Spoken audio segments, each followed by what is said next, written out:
اور مسکراتی جا رہی تھی کہ اچانک سے دروازہ کھلا۔ میں نے مڑ کر دیکھا تو سہیل اندر آئے، لیکن میری حیرت کی انتہا نہ رہی جب وہ اندر اکیلے نہیں آئے تھے بلکہ ان کے ساتھ 2 مرد بھی تھے۔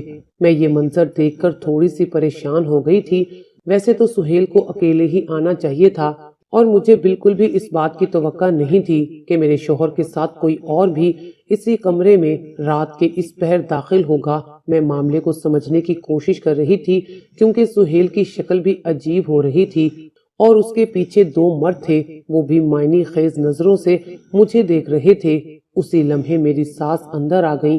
ساس کو دیکھ کر میں مزید پریشان ہو گئی کیونکہ اتنی دیر سے میں اکیلی بیٹھی ہوئی تھی اور ساس نہیں آئی تھی، اور اب ساس اچانک آ گئی تھی۔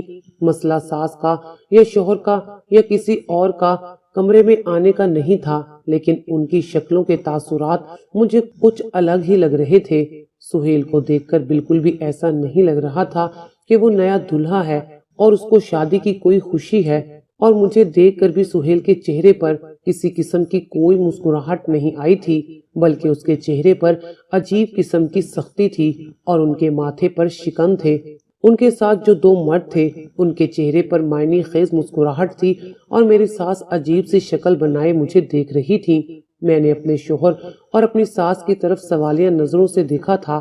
سہیل میرے قریب آئے، مجھے بازو سے پکڑ کر ان دونوں مردوں کے سامنے کیا اور کہا کہ دیکھ لو اسے، جس طرح کا مال تم دونوں کو چاہیے تھا یہ بالکل اسی طرح کا مال ہے، کم عمر اور خوبصورت۔ سہیل کی بات سن کر تو میرے سر پر جیسے آسمان گر گیا تھا اور میرے پیروں تلے سے زمین نکل گئی تھی۔ وہ کیا بول رہے تھے اور کیوں بول رہے تھے؟ مجھے تقریباً سارا ماجرا ایک پل میں ہی سمجھ آ گیا تھا کہ میں بہت برے طریقے سے پھنس چکی ہوں۔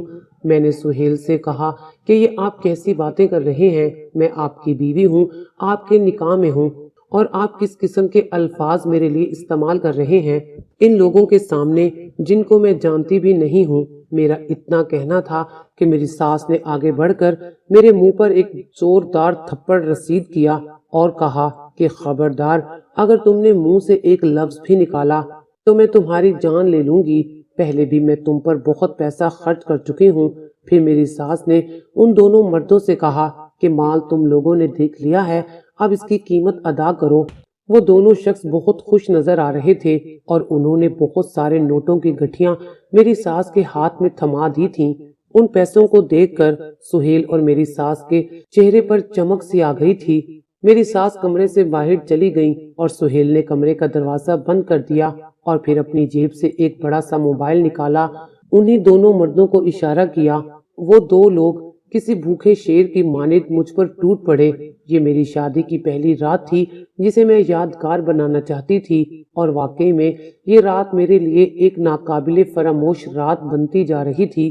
میرا نکاح سہیل سے ہوا تھا، لیکن میں 2 جانوروں کی بھیڑ چڑھ چکی تھی۔ ان سے بھی زیادہ گھٹیا میرا شوہر تھا جو وہیں کھڑا ہو کر موبائل میں اس اذیت ناک منظر کو قید کر رہا تھا۔ میں زیادہ دیر تک اپنے ہوش و حواس میں نہ رہ سکی اور بے ہوش ہو گئی۔ جب میری آنکھ کھلی تو میں اسی کمرے کے بستر پر پڑی ہوئی تھی اور مجھے ڈرپ لگی ہوئی تھی۔ میرا شوہر اور میری ساس دونوں میرے سرہانے بیٹھے ہوئے تھے، شاید وہ میرے ہوش میں آنے کا انتظار کر رہے تھے۔ میں نے پہلے ان دونوں کو دیکھا اور پھر مجھے کل والی بھیانک رات یاد آ گئی۔ میں ایک دم سے اٹھی اور بھاگنے لگی، مگر سہیل نے مجھے روک لیا۔ اس نے مجھ سے کہا کہ تم اب یہاں سے کہیں نہیں جا سکتی اور کبھی بھی اپنے والدین سے نہیں مل سکتی۔ اگر تم نے یہاں سے بھاگنے کی کوشش کی تو جو ویڈیو میں نے کل رات تمہاری ریکارڈ کی تھی اسے میں وائرل کر دوں گا اور تمہاری کوئی عزت نہیں رہے گی اور تمہارے گھر والے کسی کو منہ دکھانے کے قابل نہیں رہیں گے۔ میں نے ان دونوں کی منتیں کی کہ مجھے جانے دیں، منہ دکھانے کے قابل تو میں اور میرے والدین نہیں رہے تھے۔ آپ لوگوں نے میرے ساتھ دھوکہ کیا ہے، مجھے میرے والدین کے پاس جانا ہے۔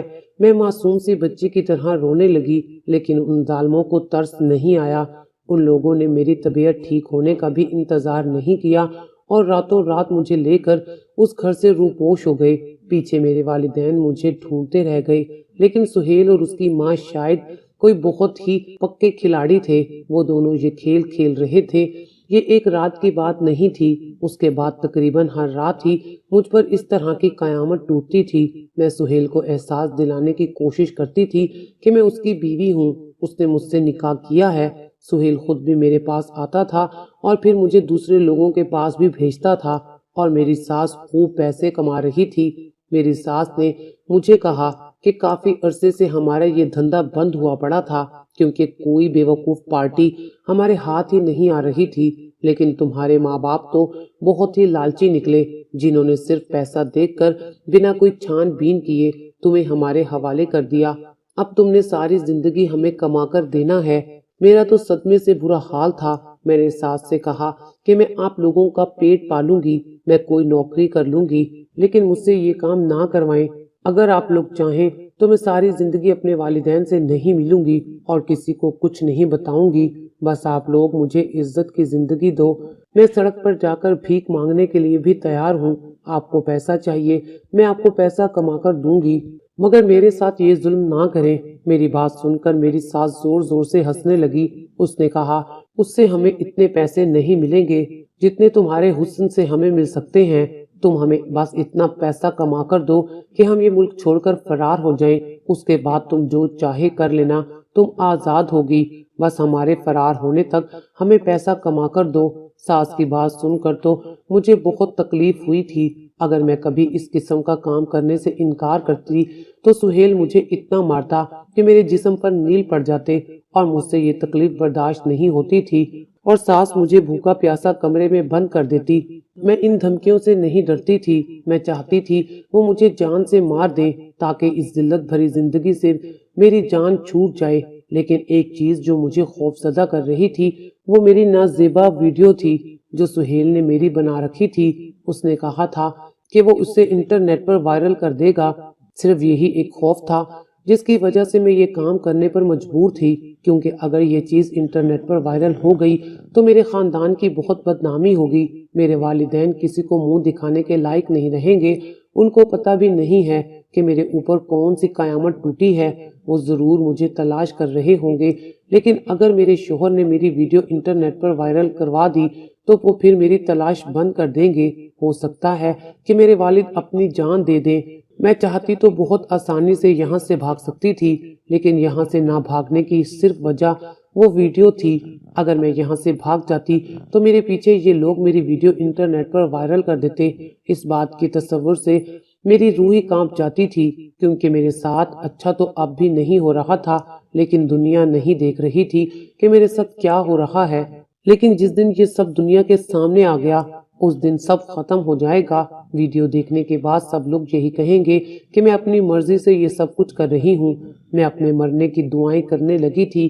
اچانک ایک دن مجھے خیال آیا کہ میں اپنے مرنے کی دعائیں کیوں کرتی ہوں؟ ایسا بھی تو ہو سکتا ہے کہ میں سہیل اور اس کی ماں کو جان سے مار دوں، کیونکہ اگر اس طرح میں یہاں سے بھاگ بھی گئی تو پھر یہ کسی اور لڑکی کی زندگی برباد کر دیں گے، اور آج تک نہ جانے ان لوگوں نے۔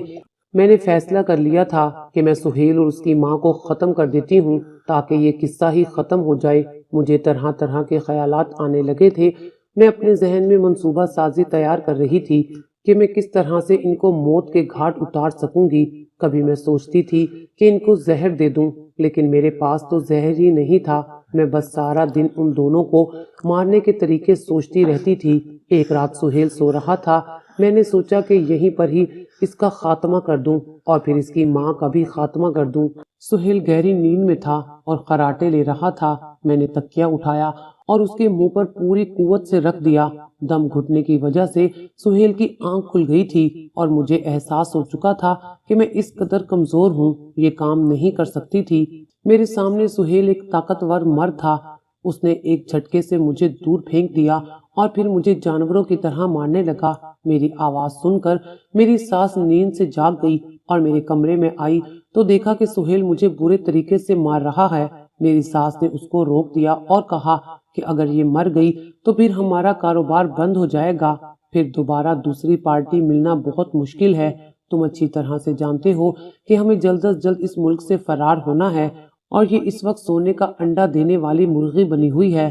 اگر تم نے اس کو مار دیا تو پھر ہمارا کیا ہوگا؟ ہم دونوں پھر سے سڑک پر آ جائیں گے۔ ساس کی بات سن کر سہیل نے غصے سے کہا کہ یہ نیند میں میرے منہ پر تکیہ رکھ کر سانسیں بند کر رہی تھی کہ میری آنکھ کھل گئی۔ یقیناً اس کا پلان ہم دونوں کو مارنے کا ہے۔ سہیل کی بات سن کر میری ساس کو بھی غصہ آ گیا اور پھر میری ساس نے بھی مجھے مارنا شروع کر دیا۔ کہا کہ تم ہمیں جان سے مارنا چاہتی ہو، میرا یہ پلان بھی ناکام ہو گیا تھا۔ اب خدا کے سوا مجھے اس مصیبت سے کوئی نہیں نکال سکتا تھا۔ جب مجھے کوئی راستہ نظر نہیں آیا تو میں نے خدا کے حضور رونا اور گر گڑانا شروع کر دیا تھا۔ میں اب دن رات دعائیں کرتی تھی کہ میں اس مصیبت سے نکل جاؤں اور اس اذیت بھری زندگی کا خاتمہ ہو سکے۔ اپنے والدین کا اور اپنے بھائیوں کا سوچ سوچ کر مجھے رونا آتا تھا اور میں ہر وقت روتی رہتی تھی۔ میں ہر طرف سے مایوس ہو چکی تھی۔ یہاں پر مجھے 1 مہینہ ہو چکا تھا۔ میری صحت گر چکی تھی اور میری رنگت مرجھا چکی تھی اور مجھے دیکھ کر کسی ٹی بی کی مریضہ کا گمان ہوتا تھا۔ میں نے سہیل کو غیرت دلانے کی بہت کوشش کی، لیکن غیرت تو دور کی بات، ان ماں بیٹوں کے اندر تو کسی قسم کی انسانیت ہی نہیں تھی۔ جب انسان جانور بن جاتا ہے تو جانوروں سے بھی زیادہ بدترین ثابت ہوتا ہے۔ جانور بھی اپنا پیٹ پالنے کے لیے انسان کو نوچتا ہے اور یہ لوگ بھی اپنا پیٹ پالنے کے لیے مجھے استعمال کر رہے تھے۔ میں نے زور و شور سے دعائیں مانگنا شروع کر دی تھیں اور پھر ایک دن ایسا کچھ ہوا کہ جسے دیکھ کر میں حیران رہ گئی۔ ایک رات ہم تینوں سو رہے تھے کہ اچانک ہی شور کی آواز آئی۔ ایسا محسوس ہو رہا تھا کہ بہت سارے لوگ دیوار پھلانگ کر ہمارے گھر میں داخل ہو گئے ہیں۔ گھر کے دروازے اور کھڑکیاں بند تھے اور وہ جو بھی تھے دروازے توڑ کر اندر داخل ہونے کی کوشش کر رہے تھے۔ سہیل گھبرا کر اٹھا۔ میں بھی پریشان ہو گئی کہ یہ کون آ گیا ہے۔ میری ساس بھاگتے ہوئے ہمارے کمرے میں آئی اور سہیل سے کہا کہ لگتا ہے کسی نے ہمارے گھر پر حملہ کر دیا ہے۔ یہ ضرور سیٹ شرافت ہی ہوگا جس کے پیسے ہم لے کر بھاگ گئے تھے۔ میری ساس نے پریشانی سے کہا اور اچانک دروازہ کھولا اور دیکھ کر میری حیرت کی انتہا نہ رہی، کیونکہ سامنے کوئی اور نہیں بلکہ میرا بھائی کھڑا تھا اور اس کے ساتھ پولیس تھی۔ میں نے اپنے بھائی کو دیکھا اور اس سے لپٹ گئی اور پولیس نے میری ساس اور میرے شوہر کو حراست میں لے لیا اور میں اپنے بھائی کے گلے رکھ کر بہت روئی۔ میں نے دل میں خدا کا شکر ادا کیا کہ میری مدد ہو گئی تھی اور میری ساس کی شکل دیکھنے والی تھی۔ میں نے فاتحانہ نظروں سے ان دونوں کو دیکھا۔ سہیل نے مجھ سے کہا کہ کیا تم نے پولیس بلائی ہے؟ پھر وہ پولیس سے کہنے لگا کہ یہ لڑکی میری بیوی ہے، ہم عزت دار لوگ ہیں، کسی نے آپ کو غلط خبر دی ہے۔ میری بیوی کے گھر والوں نے خود عزت سے اپنی بیٹی مجھے دی تھی اور ہم لوگ بہت ہی شریف لوگ ہیں، آپ لوگوں کو ضرور کوئی غلط فہمی ہوئی ہے۔ پولیس نے سہیل کو ہتھکڑیاں پہناتے ہوئے کہا کہ ہم لوگ تمہاری ساری غلط فہمیاں اب تھانے میں جا کر دور کریں گے، تمہاری اتنی خدمت کریں گے کہ تمہیں پتہ چل جائے گا کہ تم کتنے عزت دار ہو۔ میرا بھائی واپس مجھے اپنے گھر لے گیا اور میں اپنے گھر والوں سے مل کر بہت روئی۔ میرے والد نے بتایا کہ انہوں نے مجھے بہت تلاش کیا اور پھر پولیس کی مدد لی۔ میرے والد کے ایک جاننے والے پولیس میں آفیسر تھے اور ان کی مدد سے ہی یہ سب ہوا تھا۔ میں نے اپنے گھر والوں سے کہا کہ میرے ساتھ وہ ظلم ہوا ہے کہ میں اب سر اٹھا کر ساری زندگی جی نہیں سکتی۔ میں اب لوگوں سے نظریں بھی نہیں ملا پا رہی ہوں۔ جب میں نے اپنے اوپر بیتی ساری رودات اپنے گھر والوں کو سنائی تو وہ بھی بہت روئے۔ میرے گھر والوں نے مجھ سے کہا کہ بیٹی اس میں تمہارا کیا قصور ہے؟ قصور ہمارا ہے کہ ہم نے صرف پیسہ دیکھا اور تمہیں ان درندوں کے حوالے کر دیا اور چھان بین بھی نہیں کروائی کہ وہ لوگ کیسے ہیں۔ تمہارے شوہر اور تمہاری ساس سے پہلے ہم لوگ تمہارے گنہگار ہیں، جنہوں نے تمہیں اس جہنم میں جھونکنے سے پہلے اچھی طرح سے معلومات نہیں کروائی تھی۔ میرے گھر والے مجھ سے معافی مانگتے رہے، تب میں نے ان کو ویڈیو کے متعلق بھی بتا دیا۔ پولیس نے سہیل اور اس کی ماں کی ایسی درگت بنائی کہ انہوں نے سارے راز اگل دیے اور وہ ویڈیو بھی پولیس والوں نے ڈیلیٹ کروا دی۔ میں نے اپنے گھر والوں سے پوچھا کہ ضرور پورے خاندان میں میری گمشدگی کی خبر پھیل گئی ہوگی۔ اب تو میں کسی کو منہ دکھانے کے قابل نہیں رہی۔ میں اب خاندان والوں کا سامنا کیسے کروں گی؟ بہتر یہی ہے کہ آپ لوگ مجھے جان سے مار دیں، کیونکہ اب میں اس دنیا کے قابل نہیں رہی۔ میرے گھر والوں نے بتایا کہ انہوں نے کسی کو کانوں کان خبر نہیں ہونے دی کہ میں غائب ہوں۔ سب کو یہی کہا کہ سہیل مجھے لے کر 2-3 مہینے کے لیے ہنی مون پر چلا گیا ہے۔ میرے گھر والوں نے کہا کہ اب تم سب کو یہی کہنا کہ وہ لوگ اچھے نہیں تھے، اس لیے تم نے طلاق لے لی، ہم تمہاری دوسری جگہ شادی کروا دیں گے۔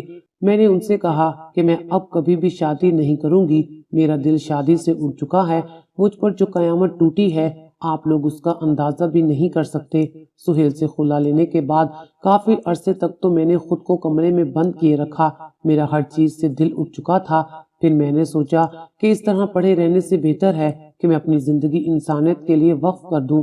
میری طلاق کی خبر سن کر سب خاندان والے افسوس کے لیے آ رہے تھے اور مجھے دیکھ کر عجیب سی باتیں کر رہے تھے۔ میری والدہ نے بتایا کہ وہ لوگ بہت ظالم تھے، وہ میری بیٹی تانیہ کو بہت مارتے تھے، بہت کام کرواتے تھے اور اس طرح زمانے کے سامنے میرا پردہ رہ گیا۔ میں نے گھر میں ہی مدرسہ کھول لیا، لڑکیوں کو قرآن پاک سکھانے لگی اور یہ بھی بتانے لگی کہ زندگی کیسے گزارنی چاہیے، کسی پر یقین نہیں کرنا چاہیے، اور ان کے والدین سے کہتی تھی کہ اگر کوئی رشتہ آیا تو صرف پیسوں کو نہ دیکھیں بلکہ ان کی چھان بین کروا لیں۔ سہیل اور اس کی ماں کو عمر قید کی سزا ہو چکی تھی۔ یہ خبر سن کر تو مجھے سکون آ گیا تھا کہ وہ لوگ اب ساری زندگی جیل میں ہی قید رہیں گے، کہ اب وہ دونوں کسی اور لڑکی کی زندگی برباد کرنے کے قابل نہیں رہیں گے۔ بہت وقت لگا تھا اس بھیانک واقعے کو بھولنے میں۔ مجھے لگا تھا کہ میں کبھی بھی اس دردناک اذیت کو نہیں بھول سکتی، لیکن جب میں نے بھلائی کا راستہ اختیار کیا، قرآن پاک پڑھنا اور پڑھانا شروع کر دیا، تو مجھے سکون آتا گیا اور زندگی کی حقیقت سمجھ میں آ گئی، اور سوچا کہ دنیا میں ایسی کتنی ہی لڑکیاں ہیں جو مجھ سے بھی زیادہ اذیت کی زندگی گزار رہی ہیں۔ میں تو آزاد ہو گئی ہوں، مگر کتنی لڑکیاں ہیں جو کبھی بھی آزاد نہیں ہو پاتی، اور یہی سوچ کر میں نے صبر کر لیا۔ اس طرح 5 سال گزر گئے اور میں نے شادی کا نہیں سوچا تھا، لیکن ایک بہت ہی نیک اور اللہ والا شخص مجھے ملا اور اس کو میں نے سب کچھ بتایا، اور اس نے کہا کہ وہ مجھے عزت کی زندگی دے گا۔ شوہر کا جس قدر بھیانک روپ میں نے سہیل کی صورت میں دیکھا تھا، میرا دوسرا شوہر اس کے بالکل برعکس تھا، اور اس کو دیکھ کر مجھے لگا کہ انسانیت آج بھی زندہ ہے۔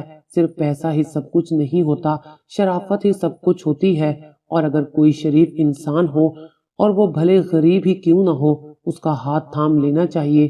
آج میں نے سب کچھ بھلا کر اپنی نئی زندگی کا آغاز کیا ہے، اور آج میرے شوہر نوید نے سچ میں میری زندگی خوشیوں سے بھر دی ہے۔